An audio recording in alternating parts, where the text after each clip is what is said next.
선생님 안녕하세요. 네, 판서의 끝판왕 공저자 김동훈입니다. 이번 시간에는 지난 시간에 이어서 네 번째 특강을 진행해 보려고 합니다.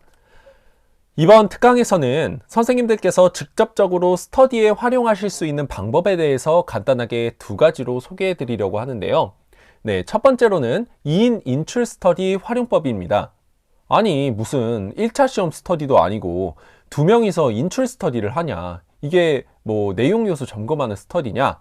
이런 식으로 생각하시는 선생님들도 계실 거라고 생각하는데, 이제 수업 실현이 비록 이제 실제로 실현해보는 경험이 중요하다 하더라도 가장 중요한 기반은 선생님들께서 교과서 핵심 요소를 빠짐없이 암기하고 그에 대해서 이해하고 있는지, 이 부분이 가장 중요하다고 생각합니다. 그래서 한 2주에서 3주 정도 선생님들께서 진행을 하시다 보면 이제 점차 스터디원들끼리도 돈독해지고 또 이에 따라서 좀 루즈해지는 시기가 찾아옵니다. 그럴 때 이렇게 다시 한번 선생님들께서 의문을 가졌던 부분 혹은 제대로 설명하지 못했던 부분에 대해서 조금 더 인출 스터디를 활용해 점검하신다면 훨씬 더 자신감 있는 수업 실현을 하실 수 있을 거라고 생각합니다. 그래서 준비를 했고요.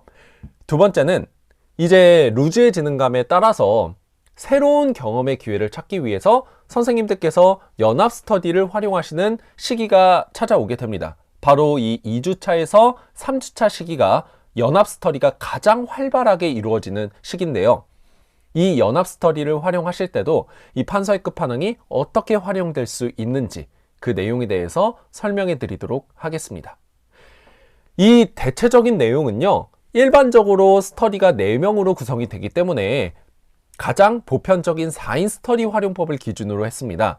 따라서 4인 스터디 활용법 기본적인 내용이 궁금하시다면 이제 유튜브에 기존에 올라왔던 판서의 끝판왕 특강 1강에서 3강까지의 내용을 참고해 주시면 감사하겠습니다. 첫 번째로 2인 인출 스터디 활용법입니다. 이제 적용 시점부터 말씀드리려고 하는데요. 교과서 내용 요소를 혼자서 점검하기 지나치게 지루할 때가 있습니다.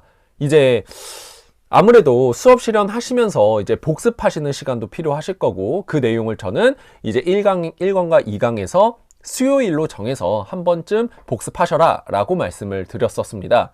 그럴 때 혼자서 점검하면 굉장히 다 아는 내용인 것 같고 내가 이거를 공부하는 의미가 도대체 뭔지 잘 모르겠는 그런 시기가 찾아옵니다.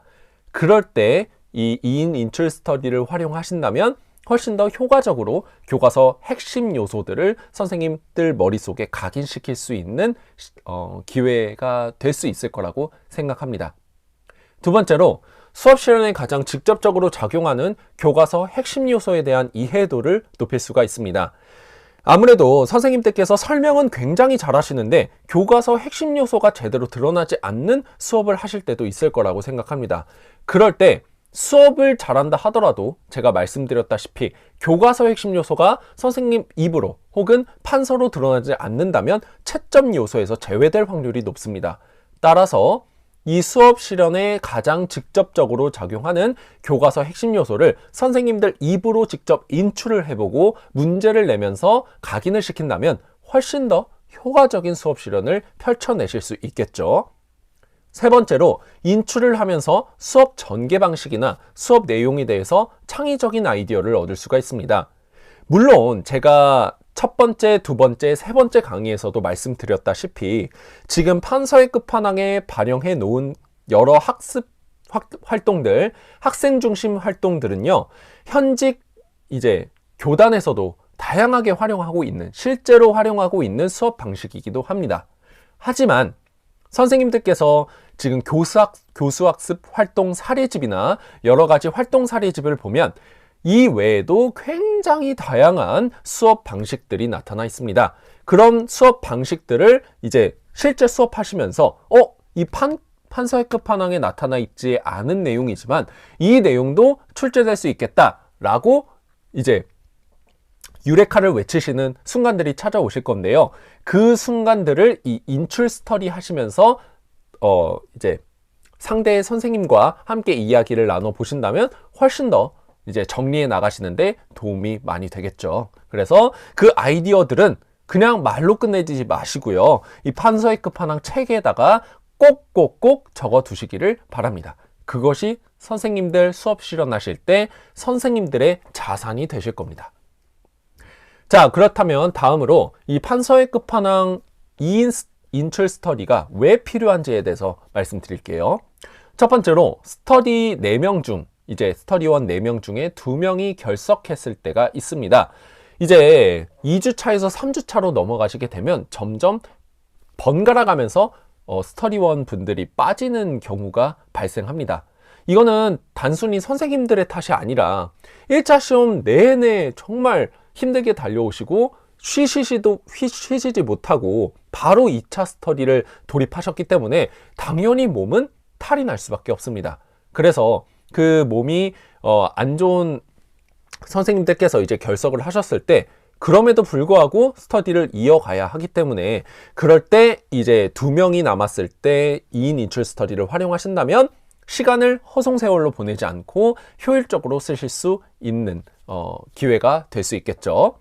그리고 두 번째로 이제 스터디원 분들이 지각하거나 결석하셨을 때 혹은 수업 실현 2번씩 돌렸을 때도 이제 스터디룸 사용 시간이 애매하게 남을 때가 있습니다. 한 30분에서 40분 정도 남으면 각각 수업 실현을 하기에는 너무 목이 아프거나 체력적으로 부담이 되고 그렇지만 뭔가 이 시간은 그냥 버리고 일찍 퇴실하기에는 애매할 때 그럴 때 선생님 2분이서 짝지어서 이 인출 스터디를 활용하신다면 상당히 남은 기간도 효율적으로 쓰실 수 있을 거라고 생각합니다. 세 번째로 도저히 이 스터디원 4분이 참석하셨다 하더라도 체력적으로 수업 실현을 할 수가 없는 날이 있습니다. 특히나 이제 코로나 팬데믹으로 인해서 이제 백신 접종 선생님들께서 각자 맞으시는 일정이 다 다르기 때문에 체력적으로 굉장히 안 좋은 날이 각각 다르실 겁니다. 그래서 그렇게 전체적으로 체력이 저하되어 있다고 생각이 되는 날에는 이제 선생님들끼리 합의를 하셔서 인출 스터디로 하루는 돌려보는 것도 한 가지 방법이라고 생각합니다. 네 번째로 스터디 진행 중에 현타가 올 때가 있습니다. 이 현타라는 건 제가 직접적으로 형언하지 않아도 선생님들께서 이미 체감상 느끼시고 계시는 선생님들도 있으실 거라고 생각하는데요.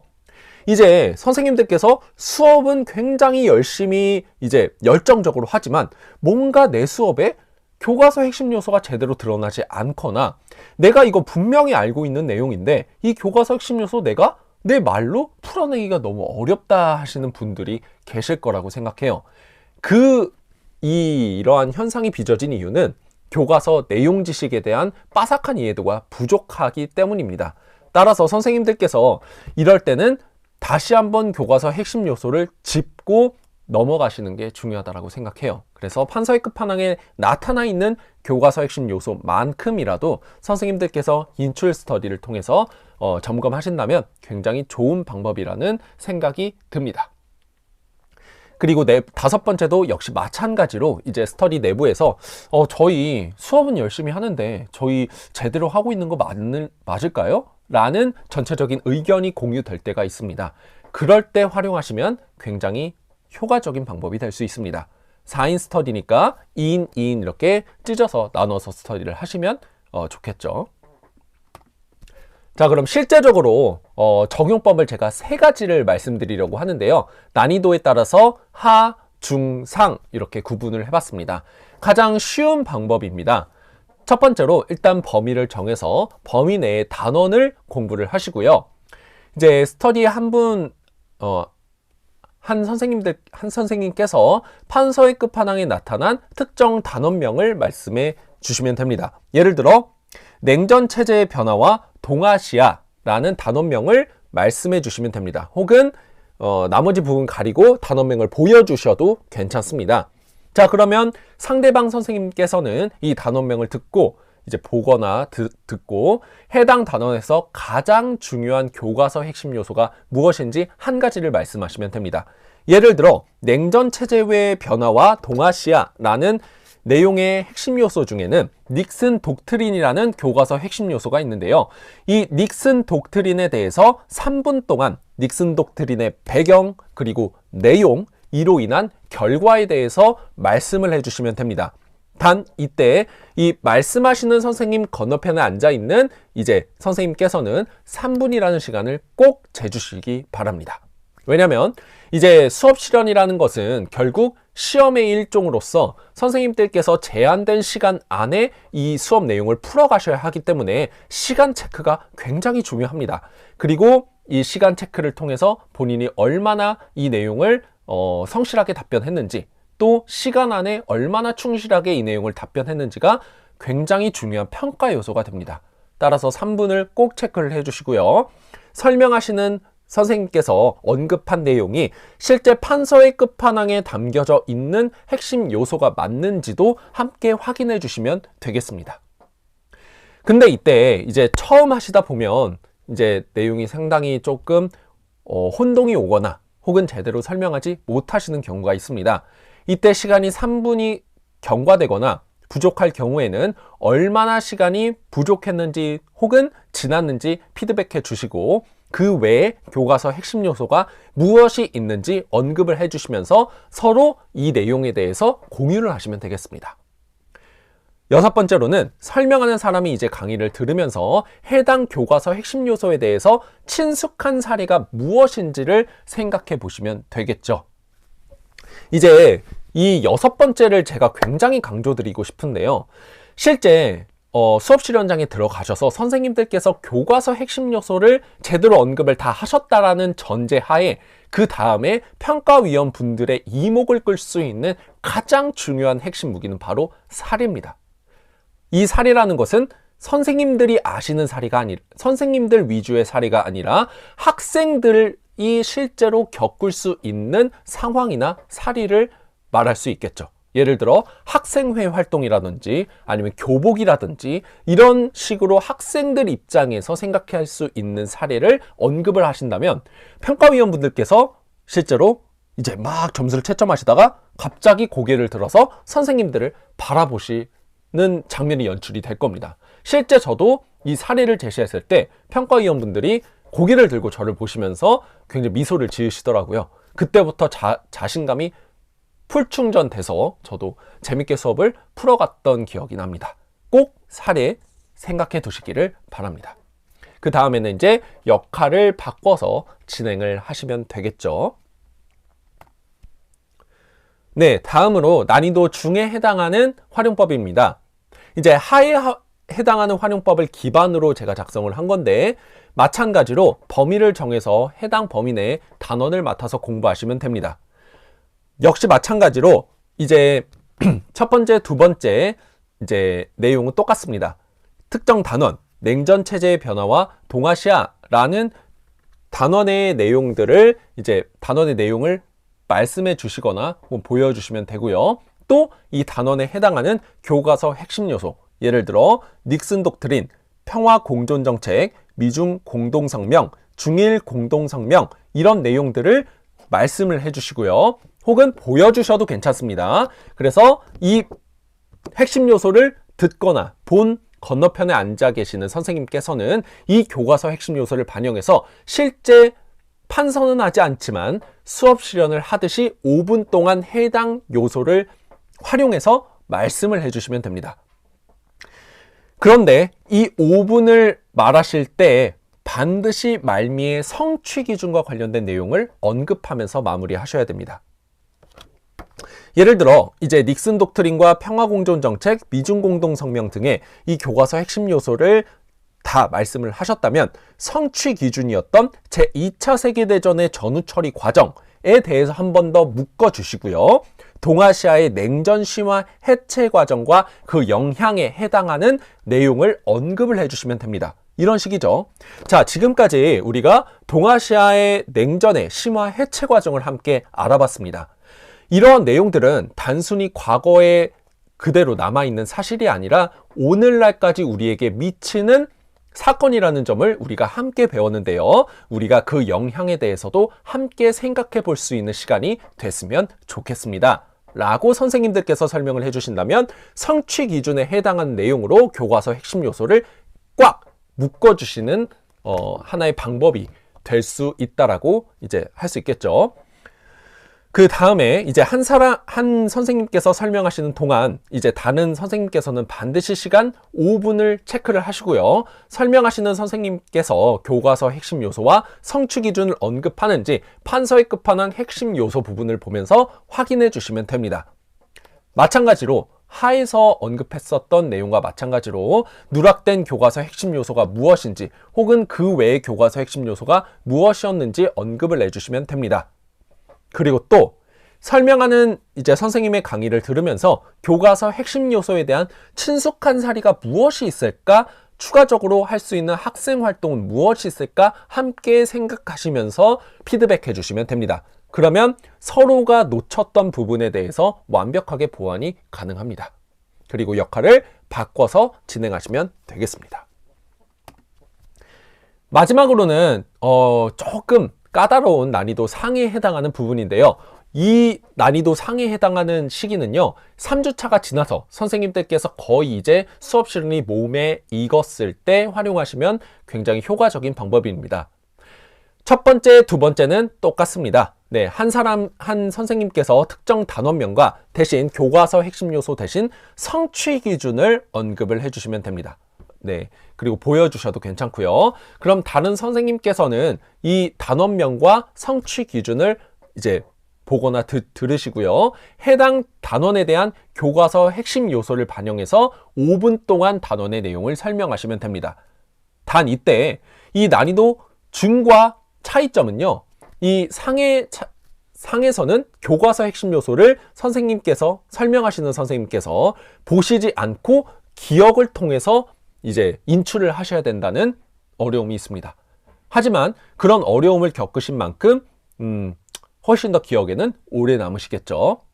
그래서 한 선생님이 설명하시는 동안 다른 선생님께서는 반드시 시간 5분을 체크해 주시고요. 설명하시는 선생님께서 교과서 핵심 요소를 언급하는지 판서의 끝판왕 핵심 요소 부분을 보면서 꼭 확인해 주시기를 바랍니다.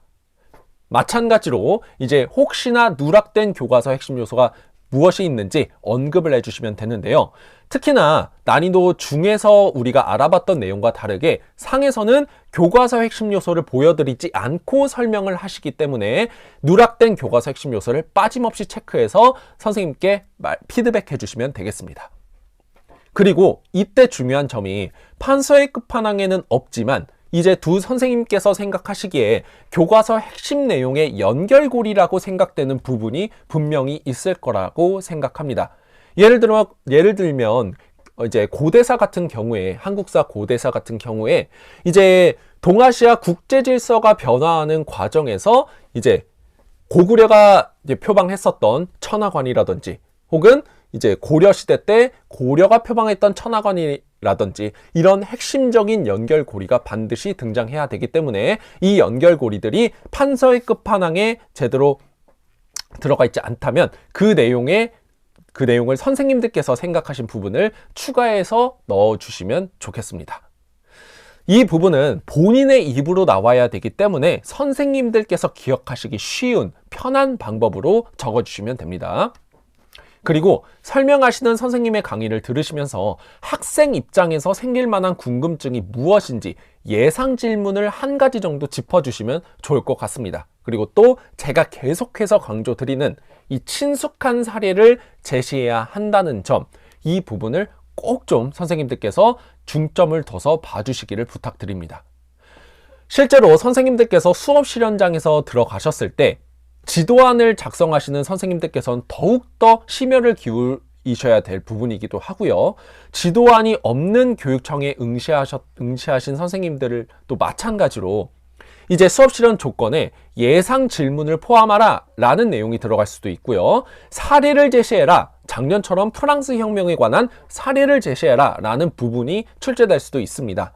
그래서 사례와 학생 입장에서의 예상 질문이 무엇인지를 미리 선생님들께서 파악해서 스터디 선생님과 얘기를 나눠보시고 이 판서의 끝판왕에 채워 넣으신다면 선생님들만의 강력한 무기가 될 수 있겠죠. 더불어서 이 자신감을 바탕으로 선생님들께서 실제 비슷한 유형의 문제가 출제된다 하더라도 당황하시지 않고 수업 실현장에서 편하게 풀어내실 수 있을 거라고 생각합니다.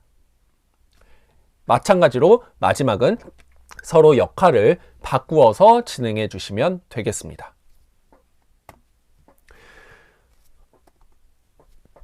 자, 이제 거의 다 이제 4강의 끝으로 왔는데요. 4인 연합 스터디 활용법에 대해서 이제 마지막으로 언급을 해 드리려고 합니다. 자, 그런데 이제 연합 스터디를 하실 때 그냥 친한 쌤들끼리 맞맞아서 함께 하시는 경우도 있지만, 이제 친한 선생님들께서 일정이 너무 바쁘시거나 혹은 시간이 맞지 않아서 이제 어떻게든 연합 스터디를 하고 싶은데 어떤 교육청을 대상으로 우리가 스터디를 하면 좋을까, 이렇게 고민하시는 선생님들도 분명히 있으실 거라고 생각합니다. 그래서 저는 이 4인 수업 실현 스터디 꿀조합을 4가지로 한번 편성해 봤습니다.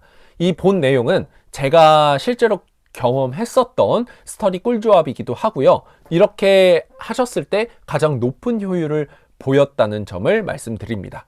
물론 그 외의 조합도 당연히 좋습니다. 다만 이렇게 4가지 경우였을 때 효율이 좋았다는 점은 제 개인적인 주관이니까 조금은 선생님들 개별마다 다를 수 있다는 점은 양해해 주시기를 부탁드립니다. 첫 번째로 이제 혁신교육청 스터디 같은 경우에 굉장히 높은 효율을 보이는 것을 봤습니다. 저 같은 경우 이제 서울시 교육청에 응시를 했기 때문에 실제 이제 경기도 교육청 선생님들과 함께 수업 실현을 하기는 했었지만 세종시 선생님들과 수업 실현을 할 기회는 없었습니다. 그렇지만 경기도 선생님과 세종시 선생님께서 이제 수업 실현을 함께 하셨을 때는 높은 시너지를 보인다라는 것을 실제로 이제 체감을 했었는데, 얘기를 들어보니까 그렇더라고요. 이제 경기도와 세종시 같은 경우에는 이제 면접에서도 그렇고 전체적으로 뭔가 교사의 뭔가 창의적인 아이디어 그리고 혁신적인 생각, 이런 것들을 물어보는 교육청으로 유명합니다. 그래서 이런 시너지, 이런 비슷한 이미지를 표방하는 교육청들끼리 뭉쳐서 수업 실현을 한다면 훨씬 더 창의적이고 좋은 아이디어가 생산될 수 있겠죠. 두 번째로 이제 조금 이제 제 개인적인 주관으로 구분은 해놨지만, 개인적으로 서울시는 조금 약간 개인적인 성향으로는 안정적인 패턴과 교사의 뭔가 전문적이고 이제 안정된 그런 성향을 원하는 교육청 같다라는 생각이 들었습니다. 따라서 서울시 교육청에 응시하시는 분들께서는 같은 서울시 교육청 선생님들과 함께 연합 스터디를 해보시는 것을 추천드립니다.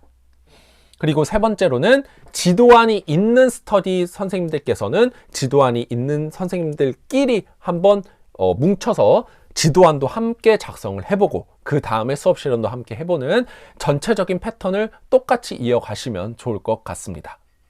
그리고 네 번째는 이제 반대인 경우인데요. 지도안이 있는 스터디 선생님들과 이제 지도안이 없는 스터디 선생님들께서 연합을 하실 때는 지도안이 있는 선생님들께서는 미리 지도안을 작성을 하시고 지도안이 없는 스터디 선생님들과 연합을 하시면 좋을 것 같습니다. 이제 개인적으로 저는 이제 4가지를 준비를 했는데, 첫 번째, 두 번째, 세 번째 경우가 가장 높은 효율을 보이는 것 같고요. 4번째 스터디 같은 경우에 약간의 차질이 발생할 수 있다는 점은 선생님들께서 인지하시면 좋을 것 같습니다. 자, 그러면 실제로 4인 연합 스터디를 어떻게 활용할 수 있을 것인가? 네, 일단 선생님들 4인 스터디를 기준으로 제가 말씀드린다고 얘기를 했기 때문에 2명 서로 트레이드를 해서 연합 스터디를 구성을 하시겠죠. 그래서 한국사, 동아시아사, 세계사 파트를 모두 다 다루실 수 있도록 선생님들께서 편성을 하시면 좋을 것 같습니다. 그래서 A 스터디의 기억과 니은 선생님께서는 이제 근현대사 파트 위주로 한국사의 근현대 파트, B 스터디의 디귿 리을 선생님 같은 경우에는 근현대사 파트 중에서도 동아시아사, 세계사 이렇게 담당을 하셔서 이제 각각의 근현대사 파트를 한국사, 동아시아사, 세계사 파트에서 꼭 돌아가면서 하실 수 있도록, 그러면서 해당 내용에서 얻어갈 수 있는 소스들은 반드시 체크를 해 주시기를 바랍니다. 물론 고대사, 중세사, 근세사 안 나온다 라는 말이 아닙니다. 저는 확률에 투자를 하고 싶습니다. 이제 전체적으로 패턴을 보고 전체적인 기출 경향을 봤을 때 지금 현직에서도 근현대사가 굉장히 강조되고 있기 때문에 근현대사에 조금 더 비중을 두시기를 권합니다. 두 번째로, 일단 영역을 정하셨다면 가장 자신 있는 주제와 조금 자신이 없는 주제, 가장 자신이 없는 주제를 한 가지씩 골라주시면 됩니다. 그런 다음에 2번 스터디를 연계한다라고 생각을 하고 스터디를 진행하시면 되는데요. 첫 번째는 가장 자신 있는 주제로 모두 돌아가시면서 수업 실현을 하시면 되고요.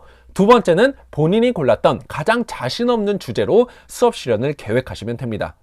분명히 첫 번째 수업 실현과 두 번째 수업 실현이 굉장히 다르실 거예요. 그래서 그 둘 간의 차이를 메울 수 있는 방법이 무엇인지를 선생님들께서 각자의 피드백을 통해서 보완하시면 되겠습니다. 그리고 네 번째로, 판서의 끝판왕에 나타난 주제를 그대로 실현하시는 것을 전제로 하시면 좋을 것 같습니다.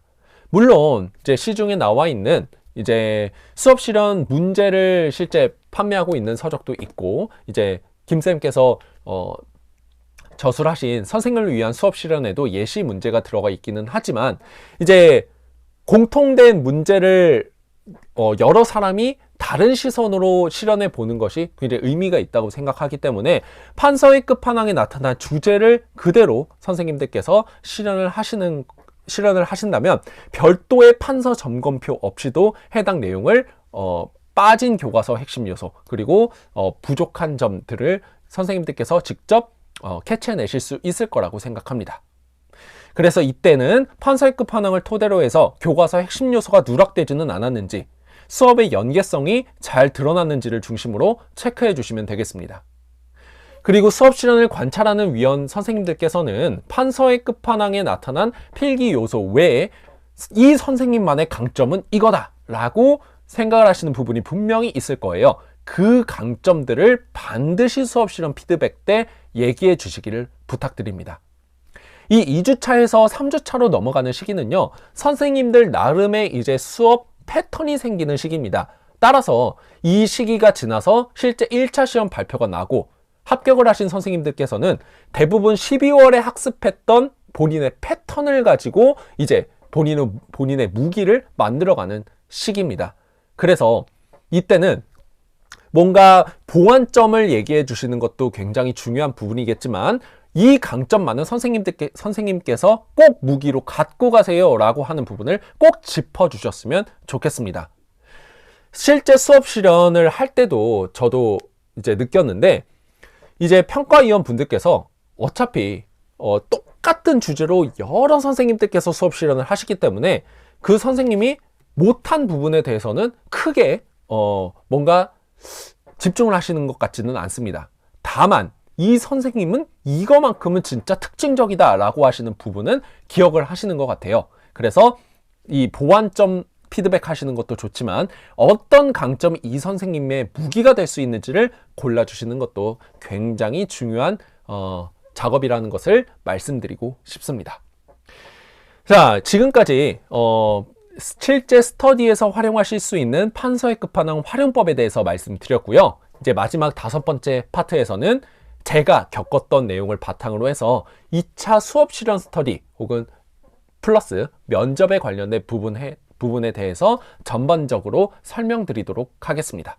지금까지 들어주셔서 감사합니다.